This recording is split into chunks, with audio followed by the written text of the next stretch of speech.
Welcome to Charter California Edition. I'm Brad Pomerance, and we are joined by Lou Correa. He is a member of the California State Senate. And, sir, you have been in Sacramento on and off for a decade or so, I guess you could say. Well, actually, 14 years, and it's been blessing. I was only going to be there a few years, and look. I was going to say. So decade and a half. Right, so you have enjoyed some good times and some bad times, fiscally, I should say. Mostly bad times. Right. I got there right when the dot-com boom was growing, and then I got there when it blew up, and as you know, we've had deficits and a major recession in the last 12 years that have been brutal. But who would have thunk that while you were still in office, there would be a surplus that's possibly nearing $5 billion. Did you ever expect? No, we did not, and it's actually the good news and some good news. Yes. Clearly, you know, this year, fiscal year 13-14, we've got a budget of about $99 billion, about 100. It's not as big as they used to be, but and this next year from 13 means summer on to the next year, it's going to be about 107. So we got a little bit about 10% growth. A lot of that is already accounting for. You say happy days are here again, but a lot of that, 50% is going to go to education, and a lot of that is going to go back to paying what the wall of debt is. Now, wall of debt, you think, wow, but it's really paying back all the money we borrowed from education. So it's really pushing money back into education. And I want to talk about the wall of debt. And it's interesting when you discuss that topic and subject because definitions matter. But let's talk about just the bona fide amount that we owe. Not unfunded liabilities, but the question of loans and deferred payments. About $25 billion. The governor is very committed to attacking that head on. But do you feel as if he is committing enough with this surplus to attack the wall of debt? Should he be paying more down, or should he be paying less down and reinvesting in social services? And I think every senator, every legislator is going to have to answer that question depending on what his district tells him to do. For example, a lot of people say, you know what, pay it all back. And then you look at we made some very nasty cuts, ugly cuts in the last 10 years. We cut autism for children, autism healthcare, stuff that'll, come back to haunt us. And as you know, we've got an issue of how much do we pay for, keeping our prisons, so to speak. No doubt. Public safety. Let me ask you about your district, because I think it's fair to say you are in somewhat of a bellwether district. It's a district that is not too red, not too blue. And so I have to think that people are asking, what are Lou Correa voters saying about the wall of debt, and should we pay it down or should we reinvest? I think we do a little bit of everything. And is that what your voters are saying? Yes, with the goal of good government, good management. It's not about do we raise taxes, big government, no government, rather it's how can you do the best job of running government? Well, what about cutting taxes? We do have a surplus. Well, if that Prop 30 would not have passed, we would not have a surplus. We would be back into a deficit. So I think that's what is really driving Jerry Brown, because he's saying, look, guys, we have a surplus, but if once in 5 years those tax increases go away, we're going to be back in a deficit. So let's not say happy days are here again. Don't open the champagne bottles yet, but let's invest in what's going to keep California moving ahead. What about the underfunded, unfunded liabilities, the pensions? Because that is an albatross that is weighing on the state. We know, for example, CalSTRS, $80 billion of unfunded liability. If you take all of California's pensions, over $200 billion. Not money due today, but the actuarial charts show that those are underfunded. And 10, 15 years ago, the actuarial chart said happy days were here again forever. Well stated. And when we had 8-9% growth on our pension, stocks were going up 8-9%. Everybody said no problem. Now that we're saying, well, we're not going to have that kind of growth, now we have the underfunding. So what it says is we implemented some reforms at the state level, saying we're going to change the formulas. Is it enough? I think we have to probably do more. But the fact of the matter is we have to move cautiously forward when it comes to pensions. Most importantly, we cannot ignore them. So I've heard Jerry Brown talk, and this is something in his radar. Just last week, he came out with a statement saying, people are living longer. Good thing, of course, but it's going to cost us another few billion dollars. So it's about management. Prudent management. Jerry Brown has also been quite relentless on his desire to see high-speed rail take off in the state of California. We also know there has been a lot of recalcitrance against high-speed rail, despite the fact the voters passed it. The courts have not been kind to Jerry Brown. His friends on the Republican side have not been kind, especially in the federal Congress. Where do we stand? And the friends on the Democratic side, also, far left, yeah, have not been kind to him either. On the environmental side. That's correct. So where do we stand? Let's talk about Jerry and what I believe he's thinking. Talk about Pat Brown, his father, right? Governor Pat Brown. What's he famous for?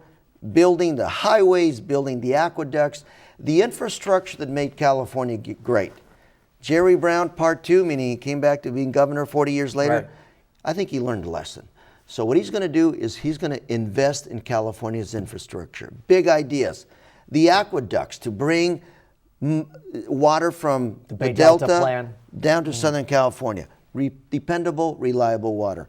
Number two, high-speed rail. Controversial, yes, but so was building the 5 freeway from Los Angeles to Orange County 50 years ago. Everybody said, this is scandalous. How can you build a 6-lane highway it's not to enough Little now. Orange County? Right. 100 years ago when they built the Intercontinental Railroad.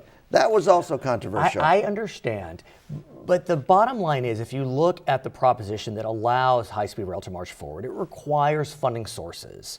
And those funding sources have not been fully identified. And so the courts have really hammered the state on that question.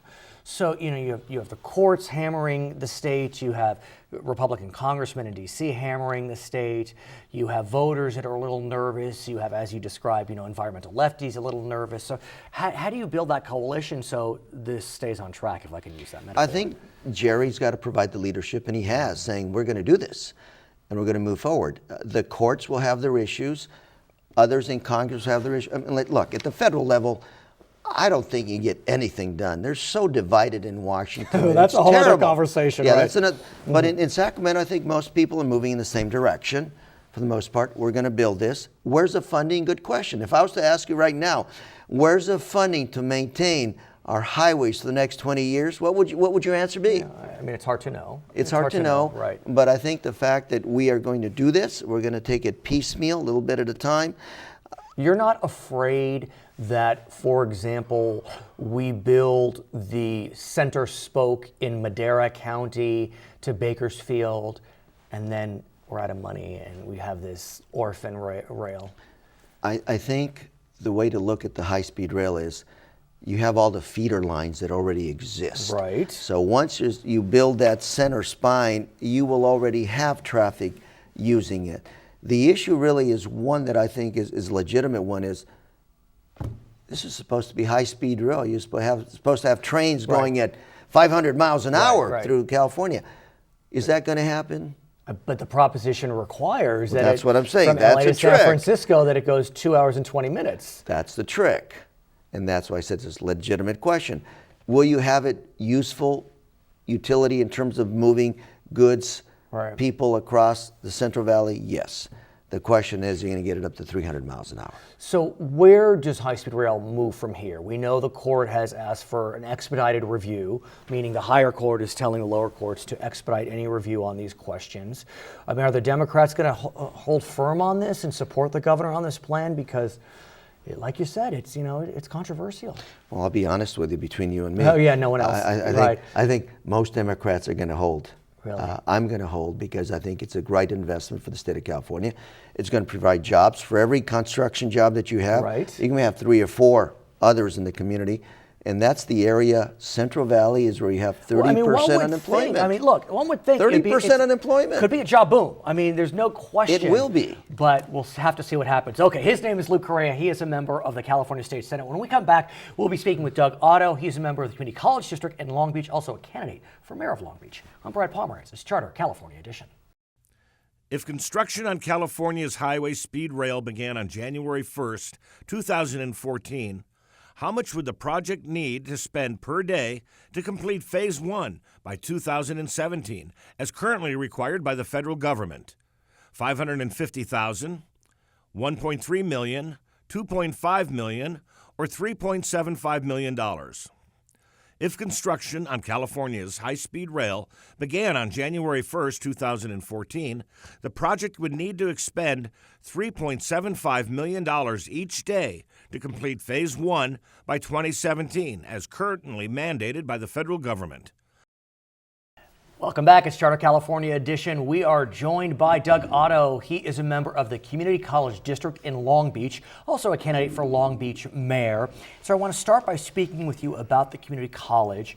Sure. Boy, Long Beach City is no doubt in the news a lot as it relates to community college innovation.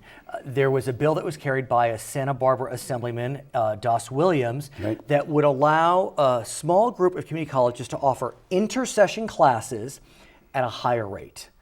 Fighting words for so many, but the governor signed the bill, and Long Beach City became the first campus to offer those classes, impacted classes during intersession. It happened just a few weeks back over the winter 2013-14 era. Talk to me about it. It was a great success, and I know it was controversial, but the truth of the matter was we'd had so much money cut from our budget in the last 4 years that students weren't getting through. We had 500 students on a waiting list for math classes, Right. up to 1,000 for English classes, and this gave us the opportunity to offer classes that provided a way for students to get through more quickly and be successful. What about the notion, though, that you're creating a two-tier system? Don't think we are. I Explain. really don't think that we are, because the monies that we're charging are bought down by foundation money. That is true. They're allow veterans to continuously enroll, which is required to get their veterans benefits. And in the end, it's a pilot project. It's got a 5-year lifetime. So let's evaluate it after 5 years, and if the boogeyman comes in, Right. then we'll see. And one I could don't think so. argue that if you're paying a little bit more for a class over winter, that means you may be able to graduate more quickly, so you'd save money because you wouldn't be there for that extra year. I mean, one could argue. It's a class that wouldn't have been offered otherwise. These are not classes that we're replacing. These are classes in addition to, which means we create more capacity. What was interesting, and I mentioned this to your president, Eloy Oakley, Governor Brown offered a signing statement when he signed the bill. Right. That's not common. Right. They will issue veto statements, Right. but not signing statements, which said a lot about what Governor Brown thought about this bill. Essentially, a statement said, let's give it a try. Right. Were you surprised that he went out on a limb and decided to offer that strong stamp of approval? Not really, because there was a lot of opposition. There were a lot of Yes. faculty, even students at our meetings that said, A student trustee, your student trustee, That's right, was that's right. vigorously opposed. The chair of the California Community College entire organization, all 112 districts, said it was a horrible idea. I mean, you fought a good fight and you won. we did win, and we're proud of what we've done. We are allowing more students to get through more quickly, like you said. Right. maybe Arguably. even- yeah, right. We're going to do it again during the summer. Right. And I think community colleges are all about not just access, but success. And you can't succeed if you can't get the classes. Let me ask you about another innovation that has been percolating in California. It's been adopted in other states, and that is whether community colleges should be permitted to offer 4-year degrees. Right. The community college group, however you call it, they're looking into it. What do you think? Well, I think it's worth looking into. There may be opportunities in conjunction with the CSUs Right. To offer some programs, because they're terribly impacted. You know, Cal State Long Beach, which is the most popular of all the CSU campuses, Yes. we have a good relationship with them. Right. But it would be better if it was a little more seamless. Right now, it would be nice if our students could take courses up here. But let me ask you, Long Beach City, known for its outstanding nursing program. Right. That is just one of its premier programs. Right. Those that graduate from LBCC will be getting an associate's. Why not allow them to get a BA in nursing? It's such a strong program. You don't need CSU in that instance. Well, the devil's always in the Of details. course. And you have to make sure that the classes for a BA degree are comparable to other institutions like Cal State Long Beach. Sure, of course. And so they're working on it now, and I'm watching carefully what they're doing. I don't have a position yet. Which is fair. Which is fair. But as you may know, 21 states Right. allow some version of four-year degree for community colleges in some categories. Right. You know, it's not uniform. But are you glad that California is looking into this? Do you think this is the right step to at least consider, evaluate? I support all innovation in higher education. It doesn't mean that anything somebody proposes I would necessarily go along with. But I think that you look at everything because the goals are clear. Right. We need 1 million new college graduates by 2025. At the rate we're going, we're not going to get there. And we really need nurses. I hate to get back to that, but with the Affordable Care Act, we really need nurses. No, we do. It's a big issue for the city of Long Beach. And the reason for that is we're looking for 21st century jobs in Long Beach. And let's talk about Long Beach. Okay. You are running for mayor of the second largest city in Los Angeles County, Long Beach, a beautiful city. Right. A city that has actually done pretty well during the economic downturn. Yes. A city that has its beautiful port that has been greened over the last 10 years, Right. that provides countless jobs. Talk to me about your city. You're a native, I think? Oh, yes. Yeah, you grew up here. Yeah, basically from the time I was born until the time I Until now? graduated from Millikan Oh. High School. Okay. And I went to Long Beach City College did? for a year, Okay. and then I went away to get my education for 10 years. Wow. Where'd you go? You went to undergrad at? Stanford. And then law school? No, then I Oh, went and got a for law school? master's. You got a master's first? Yes, I got a master's degree at Union Theological Seminary in New York City. Oh, I didn't know that. In religion. How interesting. And Columbia University, it was a joint degree. How and interesting. then, as my wife says, I went the way of all flesh and went to law school at the University of Chicago. Nice. So, dumb guy, yeah. Not very highly rated institutions, be that as it may. So why, though, sir, are you taking this step to run for mayor? You've been very successful in the community college district. You're a well-accomplished lawyer. You know, you got 5 grandkids, like you said. You know, you can enjoy, but you're taking a big step. Why? You know, I've been doing work in and about Long Beach for 30 years. The current mayor is not running for re-election. He is not. Long Beach has some definite challenges. If you look at the demographics of Long Beach, they sort of slide into what's going on at the community colleges. Minorities are underperforming, and yet they're increasing in our community. We've got to develop programs to make sure that they're successful. We need to have a clean, green environment here. The port's done wonderful things, but we're still really challenged, especially on the west side, Right. for environmental reasons. Right. Let's talk about the port, because until I started to cover Long Beach as a journalist, I had no idea the value and importance of that port, not just to Long Beach, Right. but to Los Angeles County, to Southern California, and the nation. Right. I mean, this is an economic driver like none other. That's exactly right. Hundreds of thousands of jobs Right. rely on the port. But the port's under threat from the Panama Canal, Right. from Oakland, from the ports back east. As mayor, who appoints the port commissioners, Right. what would you do to protect the port, to keep this port vibrant? I think it's important that our harbor commissioners are no business, because the port is a business. It's is. an enterprise. In fact, in 1931, when we created the Board of Harbor Right. Commissioners and the Board of Water Commissioners, we gave them 6-year terms instead of the usual 4-year terms for other commissions. And the reason for that was because the average tenure of a city manager then was 18 months. Right. Ooh. And they said, we need these to be run like Expertise, businesses. right, and you want the expertise. Exactly. But the board has had a little controversy lately. I don't Yes. need to get too much into the weeds on that. Right. But so what will you do to kind of keep the board mean and clean and green and all of that above? You've got to get politics out of the port. There's been too much politics in the last year, certainly at the port. I think we've had 2 very capable CEOs leave the port Right. for other places for political Great positions, reasons. but also for good positions. But be that as it may, continue. Not as good a position as the head of Long Beach. Okay, fair enough. think. But it's a tough environment. They need a new CEO in Los Angeles. Right. They need a new one in Seattle. Okay. With the competition that you've talked about. We'll have to see what in happens. other places. That's His right. name is Doug Otto. He is a trustee with the Long Beach Community College District. He is a candidate for mayor of Long Beach. I'm Brad Pomerance. We'll be right back on Charter California Edition. Which community college educates the most students in the nation? Houston Community College, Miami-Dade Community College, Northern Virginia Community College, or San Francisco City College?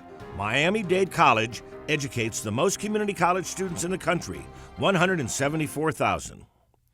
Welcome back. It's Charter California Edition. I'm Brad Pomerance, and we are joined by Gary DeLong, member of the Long Beach City Council, also a rumored candidate for the United States Congress. But I'd like to start and speak with you about the Long Beach port.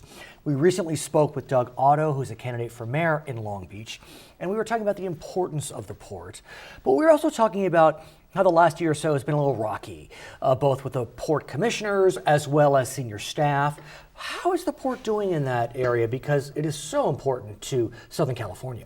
Well, first of all, thank you for inviting me back. I'm very pleased to be here. And you're correct. The last 5 months, or I'd say from June or July to about mid-November, was a little rocky over the Port of Long Beach. There were a number of changes that were happening, and we had to make some changes.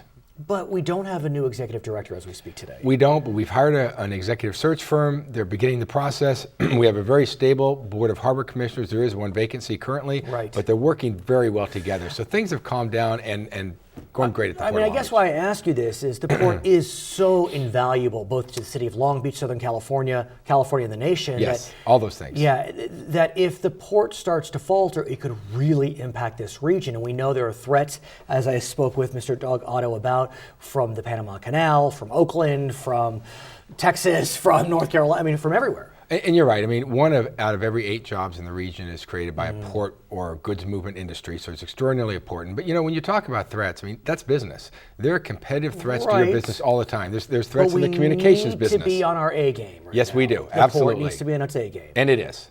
You're confident Middle Harbor project's going to move forward nicely? It's moving forward nicely. The new bridge is moving forward nicely. There are $4 billion of infrastructure projects over the next decade, and we're moving forward full speed ahead. I'd like to talk to you about cities. Yes. Cities really make up what's great about California in a lot of ways. We have a lot of urban centers, but cities have had a tough time over the last few years for a variety of reasons. The downturn in the economy, what some have called the war between Sacramento and cities over the last few years, where Sacramento has grabbed municipal funds as a way to help balance its budget. That's right. Pension obligations. Some might say stole, not grab, but pension obligations have weighed on cities. Increased dramatically, the cost. And so if you look at 2014, though, one could argue that this is the year where maybe cities saw rosier times, that things may have looked brighter in 2014. Is that a fair assessment, sir? It is, but actually I'd say 13 and 14. In fact, just recently, the city, we've closed our books on the FY13 fiscal year, and we had approximately extra $7 million in a surplus based on a roughly $400 million budget. Why? Why? Because oil revenues were greater than expected, and the city manager and the department heads did a great job managing expenses. Our expenses came in under plan. So what happens to surpluses? I've spoken with members of the state legislature. We have a very significant surplus in Sacramento. Should that money go to a cut in taxes? Should it go to social service programs, paying down debt, paying down unfunded liabilities? How does it work with the city? Well, at the city, we did 3 things with the money. First of all, we take 5% and we set aside for unfunded liabilities. Okay, and are there significant unfunded liabilities, i.e. pension obligations, healthcare obligations for retirees? Approximately $700 million worth. Is that a lot? Currently, the city. It's significant. Okay. It's very significant, but it's not overwhelming, but it does say you need to start setting money aside to pay that future obligation. So that's number one. We take it right off the top, and we've done that for the last couple of years. Okay. Secondly, we're investing more in our police department, because if you don't have a safe city, the other things don't matter. So we're going to invest some more in police and fire and public service. But yet what's ironic about that point, I recently spoke with Jim McDonnell, who is the chief of Long Beach, also a leading candidate for Los Angeles County Sheriff. And his story is not unique in that we see crime rates dropping over the last few years, while the size of forces have been dropping over the last few years. Why has that happened? Maybe bad economies now are good for crime rates. Maybe it's technology. I don't. Efficiencies. I would say it's the technology and efficiencies. Yes, we're down almost 20% in officers today than we were at our peak.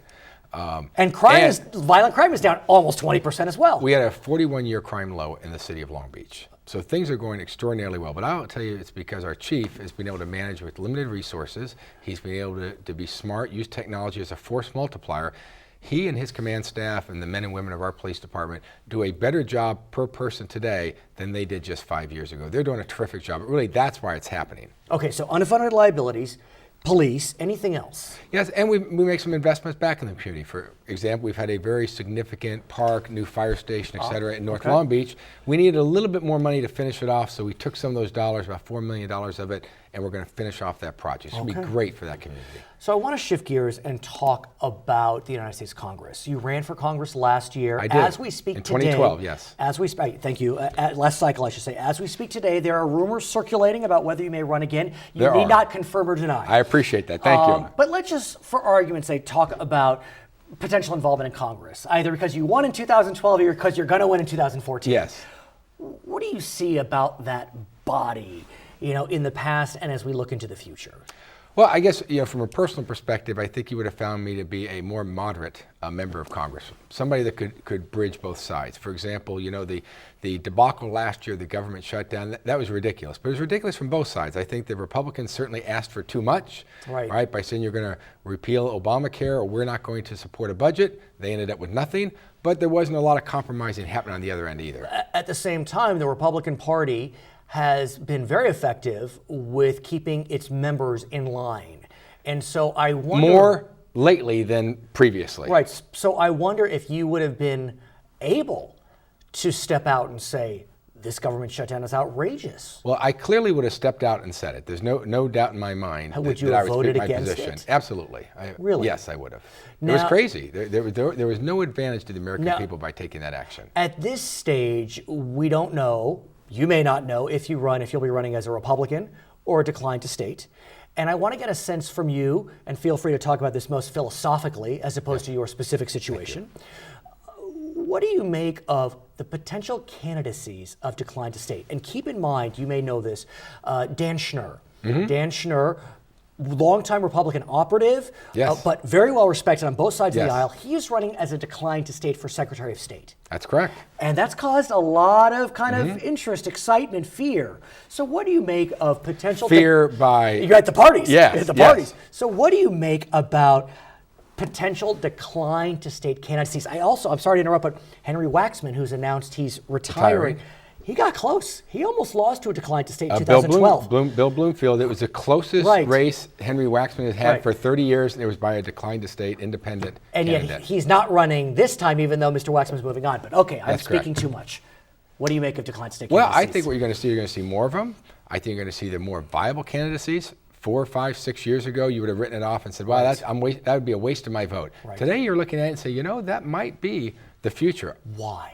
Why? Because I think people are fed up with the polarization. I think the people have said that although they like a little gridlock in government, it doesn't move forward too fast, but they don't want such excessive gridlock that nothing gets done. There's no doubt that the top two primary obviously helps that. Tremendously. Because before, the party nominees would advance and it became very difficult. But if you have a party member versus a decline to state, get the highest votes, the two highest votes, they move on. It's a tremendous benefit to being an independent. So as you look at the land... And the redistricting has helped as well. They're not these safe seats. Some are, but not as many as there used to be. It's interesting you say that because, it was the Republican Party that was pushing the redistricting through an independent commission, and it has really hurt Republican Party chances because California is trending so Democratic. That's true. Right. But I think the Republicans got out of sync with the populace. That's really the largest problem the Republican Party has had in California. So let me ask you about the Republican Party. As you know, San Diego has elected a Republican mayor. Yes.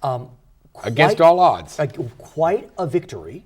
He ran against a fairly well-liked Latino Democrat. Yes. And he pulled it out with style. Over 55% of the vote. In a city that has voted for Democratic presidential nominees consistently over the last few cycles. Yes. What does that say to you?